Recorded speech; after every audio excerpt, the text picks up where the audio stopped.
याला जी खंडणी जो मागत होता ती खंडणी अबाडा कंपनीकडनं मिळण्यास अडथळा संतोष देशमुख यांनी केला, याकरिता त्यांचा खून करण्यात आला। आरोपींनी देखील या खटल्यात वेळोवेळी वेगवेगळे हातखंडे वापरून D2 operation, D for delay आणि डिरेल, उशीर करणं आणि खटला उलथून टाकण्याचे प्रयत्न होते। त्याला आज आरोप निश्चित झाल्यामुळे या प्रयत्नांना चाप बसलेला आहे। त्यालाच आम्ही आज आक्षेप घेतला की आरोपींतर्फे जे वेळोवेळी वकील बदलण्याचा त्यांना अधिकार आहे, नाही असं नाही आहे।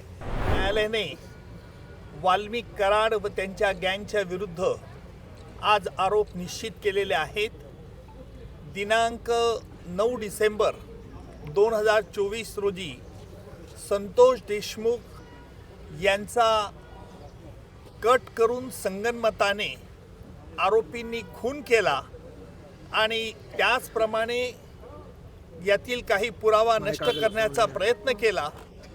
याला कारण म्हणजे वाल्मिक कराड याला जी खंडणी जो मागत होता ती खंडणी अबाडा कंपनीकडनं मिळण्यास अडथळा संतोष देशमुख यांनी केला, याकरिता त्यांचा खून करण्यात आला। अशा रीतीचा सरकारतर्फे आम्ही आरोप प्रस्तावित केला। न्यायालयाने आरोप त्याप्रमाणे आज निश्चित केले। एकूण सगळ्या आरोपींच्या विरुद्ध आज निश्चित करून त्याची पुढील तारीख आता 8 जानेवारी ही तारीख ठेवलेली आहे।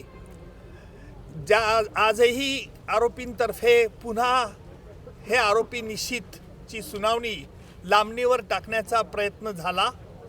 आरोपींनी या खटल्यामध्ये आतापर्यंत जे D2 ऑपरेशन केलं, ज्याप्रमाणे पाकिस्तानतर्फे K2 operation, K for Kashmir आणि K फॉर खलिस्तान असं केलं जात होतं, त्याचप्रमाणे आरोपींनी देखील या खटल्यात वेळोवेळी वेगवेगळे हातखंडे वापरून D2 operation, D for delay आणि डिरेल, उशीर करणं आणि खटला उलथून टाकण्याचे प्रयत्न होते।